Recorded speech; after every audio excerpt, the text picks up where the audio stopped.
அனைவருக்கும் என் பணிவான வணக்கம். நான் வாசிப்பின் பயன்கள் என்ற தலைப்பில் பேச வந்துள்ளேன். நாம் ஒவ்வொருவரும் எழுத்தறிவை பெற வேண்டும். எழுத்தறிவை பெற்றால்தான் நல்ல நூல்களை நாம் வாசித்தறிய முடியும். நல்ல நூல்களில் உள்ள உயர்ந்த கருத்துக்கள் நமக்கு நல்ல வழிகாட்டும்.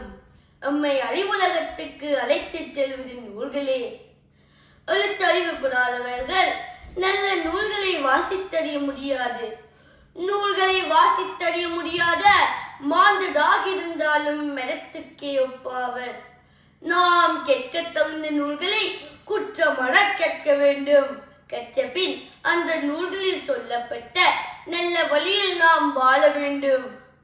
மக்கள் நல்வழியில் செல்வதற்கு ஏற்ற உயர்ந்த கருத்துக்களை திருக்குறள் போன்ற அறநூல்கள் சொல்கின்றன. அப்படிப்பட்ட அறநூல்களை அன்றாடம் நாம் வாசிக்க வேண்டும். நூல்களே நமக்கு நல்ல நண்பர்கள். நல்ல நூல்களை வாசித்தால் நமது எண்ணம், சொல், செயல் நல்லவையே தோன்றும். ஒருவனை முழுமையான மாந்தனாக்குவது வாசிப்பு திறனே. வாசிப்போம் நல்ல நூல்களை, வளர்ப்போம் நல்ல அறிவை. நன்றி, வணக்கம்.